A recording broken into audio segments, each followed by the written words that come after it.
बच्चों, कविता एक माध्यम है भावों की अभिव्यक्ति का और हृदय में बसी भक्ति का भी।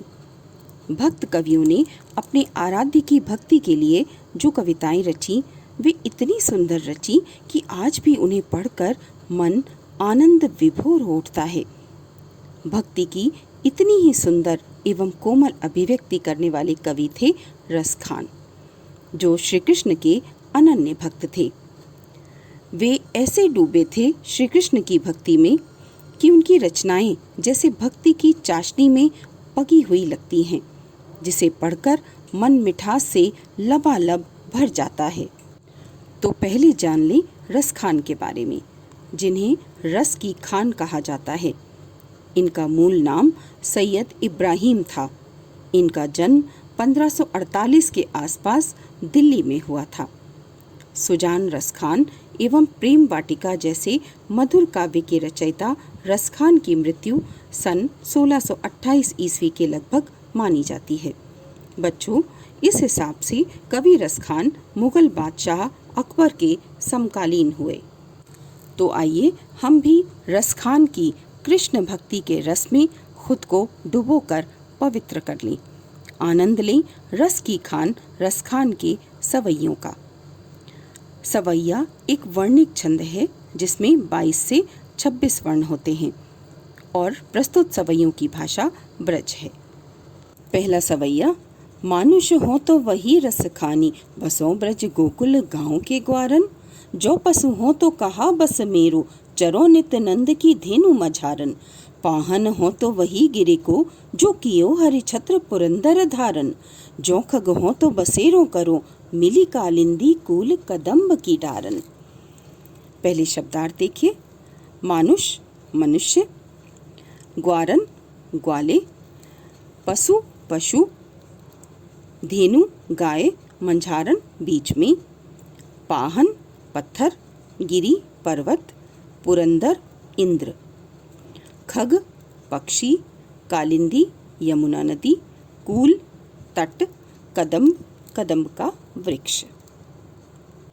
प्रस्तुत सवैये में कवि रस खान का ब्रज के प्रति अनन्य लगाव एवं श्री कृष्ण के प्रति अनन्य भक्ति भाव अभिव्यक्त हुआ है।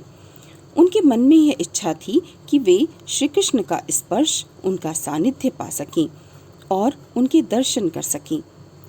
इसलिए वे अगले जन्म में किसी न किसी रूप में ब्रज में ही जन्म लेने की इच्छा रखते हैं, ताकि श्री कृष्ण की निकटता प्राप्त हो सके और उनका तथा उनकी लीलाओं का वे निकट से दर्शन कर सकें।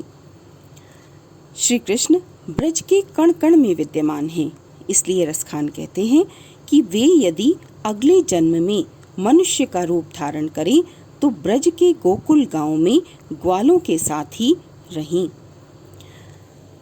जो पशु हो तो कहा बस मेरो, चरो नित नंद की धेनु मझारन।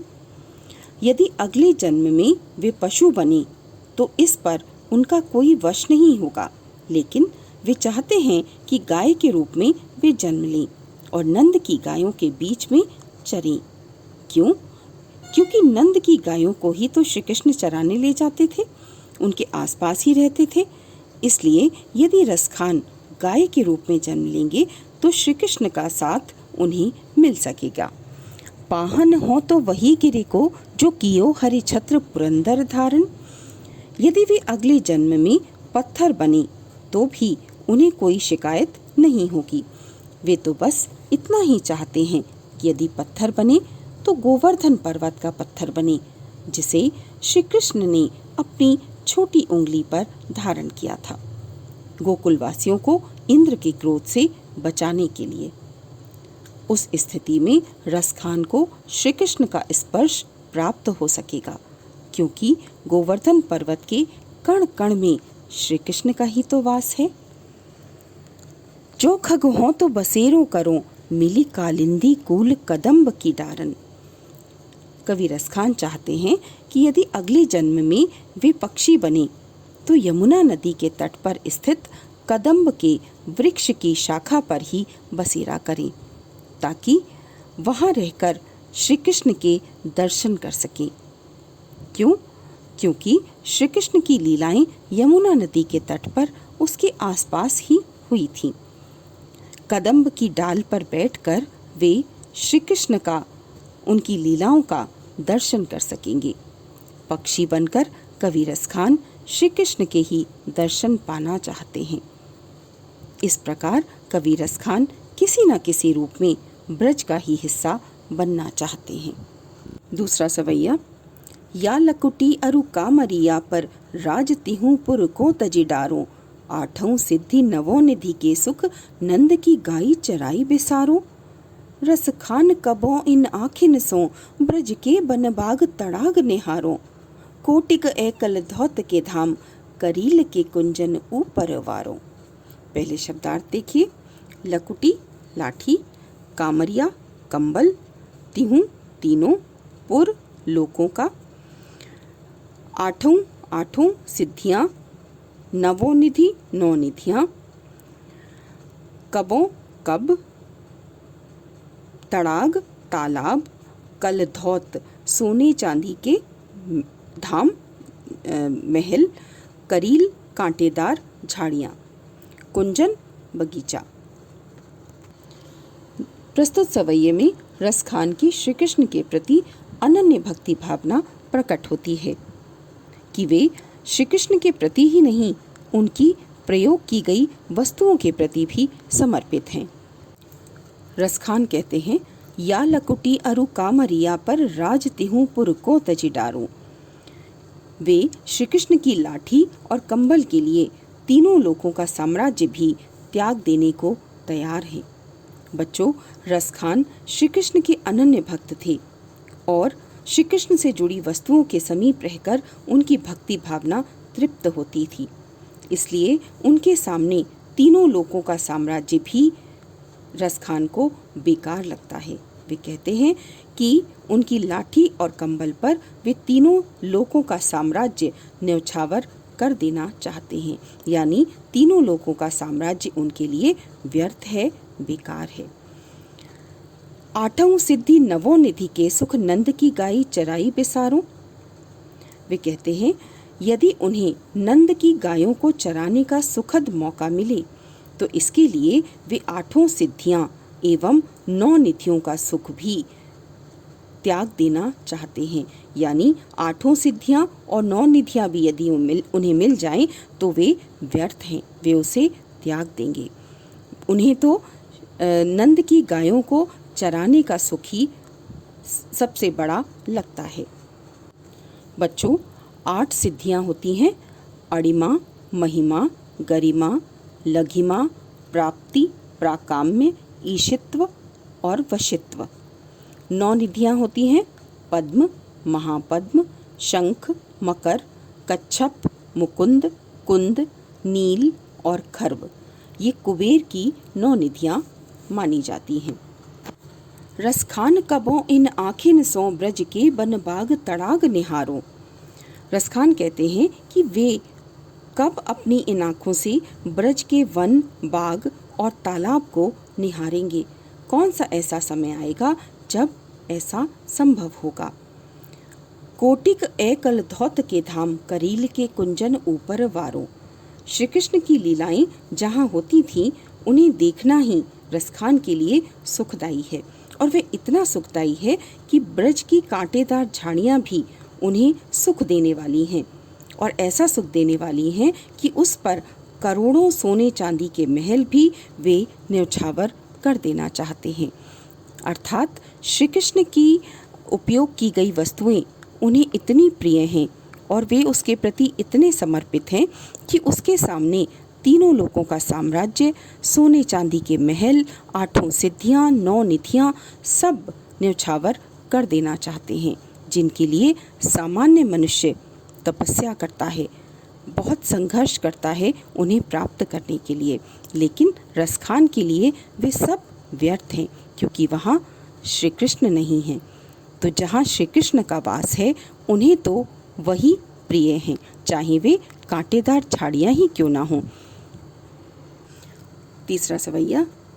मोर पखा सिर ऊपर राखी हूँ, गुंज की माल गरे पहिरोंगी, ओढ़ी पीतम्बर ले लकुटी बन गोधन ग्वारन संग फिरोंगी। भाव तो वो ही मेरो रस खानी, सो तेरे कहे सब स्वांग करोंगी। या मुरली मुरली धर की, अधरा न धरी, अधरा न धरोंगी। शब्दार्थ देखिए। गुंज फूल, फूलों की गुंज की माल, फूलों की माला। गरे गले में, पहिरोंगी पहनूंगी, ओढ़ी ओढ़कर, पीतम्बर पीला वस्त्र, ले लेकर, लकुटी लाठी, गोधन गाय, ग्वारिन ग्वालों, संग साथ, फिरोंगी घूमूंगी। भावतो भाता है, प्रिय है। स्वांग वेश धारण करना। मुरली बांसुरी, मुरलीधर श्री कृष्ण। अधरान होठों, अधरा न होठों पर नहीं। प्रस्तुत सवैये में गोपी श्री कृष्ण की प्रत्येक वस्तु को धारण करना चाहती है सिवाय एक वस्तु के, और वह है उनकी बांसुरी। जानते हैं क्यों? आइए जानते हैं। मोर पखा सिर ऊपर राखी हूँ, गुंज की माल गरे पहिरोंगी। एक गोपी अपनी सखी से कहती है कि वह अपने सिर पर मोर के पंखों का मुकुट धारण कर लेगी, अपने गले में वन पुष्पों की माला भी धारण कर लेगी। ओढ़ी पीतम्बर ले लकुटी बन गोधन ग्वारन संग फिरोंगी। श्री कृष्ण के समान ही पीले वस्त्र पहनकर, लाठी लेकर वन में ग्वालों के साथ गायों को भी चरा लेगी। भाव तो वो ही मेरो रस खानी, सो तेरे कहे सब स्वांग करोंगी। गोपी कहती है कि वह श्री कृष्ण मुझे इतना प्रिय है, मन को मोहने वाला है कि तेरे कहने पर कृष्ण का रूप धारण कर लूंगी, मैं कृष्णमय हो जाऊंगी। या मुरली मुरली धर की, अधरा न धरी, अधरा न धरोंगी। किंतु कृष्ण की मुरली को अपने होठों पर धारण नहीं करूंगी, क्योंकि इसी मुरली को बजाते समय वे इतने मग्न हो जाते हैं कि हम गोपियों को भी भूल जाते हैं। अर्थात गोपी का श्री कृष्ण के प्रति प्रेम है, भक्ति है, किंतु उनकी मुरली से ईर्ष्या भी है, क्योंकि वह मुरली श्री कृष्ण को गोपियों से दूर कर देती है। जब श्री कृष्ण मुरली बजाते हैं तो गोपियों को भूल जाते हैं। ईर्ष्या का सबसे बड़ा कारण यही है। शिकायत रखती हैं, लेकिन श्री कृष्ण के प्रति भक्ति भावना है और फिर भी बांसुरी के प्रति ईर्ष्या का भाव। चौथा सवैया। काननी दे अंगुरी रहिबो, जब वही मुरली धुनि मंद बजई है। मोहनी तानन सो रस खानी, अटा चढ़ी गोधन गई है तो गई है। तेरी कहों से गरे ब्रज लोगनी, काली को कितनो समुझई है। माई रीवा मुख की मुस्कानी, संभारी ना जहिए ना जहिए ना जहिए। बड़ा ही सुंदर चित्रण है गोपी के द्वारा खुद ही रूठने और खुद ही मान जाने का। इस सवैये में रसखान ने गोपियों के मन में श्री कृष्ण की मुस्कान के प्रति प्रेम एवं समर्पण को दर्शाया है। काननी दे अंगुरी रहिबो, जब वही मुरली धुनि मंद बजई है। गोपी कहती है कि जब श्री कृष्ण मुरली मंद मंद ध्वनि से बजाएंगे तो वह अपने कानों में उंगली डाल लेगी, कान बंद कर लेगी, उनकी बांसुरी के स्वरों को नहीं सुनेगी। किसी कारण से गोपी नाराज है तो उनकी बांसुरी को नहीं सुनना चाहती, क्योंकि वो बांसुरी, हमने पहले भी पढ़ा, बांसुरी श्री कृष्ण से उन्हें दूर ले जाती है और श्री कृष्ण बांसुरी बजाते समय गोपियों को भूल जाते थे। तो सबसे ज़्यादा ईर्ष्या है गोपियों के मन में बांसुरी के प्रति। मोहनी तानन सो रस खानी, अटा चढ़ी गोधन गई हैं तो गई हैं। गोपी कहती है कि यदि श्री कृष्ण अटा छत पर चढ़कर लोकगीत गाएं तो गाया करें। वह ना तो बांसुरी की मनमोहक तानों को सुनेगी और ना ही उनके गीत को। गोपी को श्री कृष्ण से संभवतः शिकायत है कि वह रूठी हुई है, अतः कृष्ण के गीतों का, उनकी बांसुरी का और उसकी धुन का कोई असर उस पर नहीं होगा। तेरी कहों से गरे ब्रज लोगनी, काली कोहू कितनों समझई हैं। वह कहती है कि वह सभी ब्रजवासियों को पुकार कर कहती है कि कल उसे कोई कितना भी समझाए, वे नहीं समझेगी। माई रीवा मुख की मुस्कानी संभारी ना चाहिए ना चाहिए ना चाहिए। किंतु मायरी हे माँ, कृष्ण की मुस्कान तो इतनी मनमोहक है कि यदि वे मेरे समक्ष आकर मुस्कुरा देंगे तो वह मुस्कान मुझसे संभाली नहीं जाएगी। मैं संभाल नहीं पाऊंगी। अर्थात श्री कृष्ण की मुस्कान के समक्ष गोपियाँ असमर्थ हो जाती हैं। उनकी सारी शिकायत मुरली के प्रति है, उनकी सारी ईर्ष्या मुरली के प्रति है, लेकिन श्री कृष्ण की एक मुस्कान के सामने उनकी सारी ईर्ष्या, सारी शिकायतें समाप्त हो जाती हैं। अर्थात गोपी चाहे श्री कृष्ण से कितनी भी रूठी क्यों ना हो, लेकिन यदि श्री कृष्ण की मुस्कान को वे देख लेती है तो सारी शिकायत, सारे गिले शिकवे दूर हो जाते हैं, सारी ईर्ष्या समाप्त हो जाती है और श्री कृष्ण की मुस्कान के आगे गोपियाँ बेबस हो जाती हैं, मजबूर हो जाती हैं कि अपनी सारी शिकायतें त्याग देती हैं। तो बच्चों, आशा है आपको रसखान के सवैये समझ आ गए होंगे। आप कमेंट बॉक्स में अपने सवाल पूछ सकते हैं और आपकी सुविधा के लिए प्रश्नोत्तर के लिंक हैं डिस्क्रिप्शन बॉक्स में, आप देख सकते हैं। फिर भेंट होगी। धन्यवाद।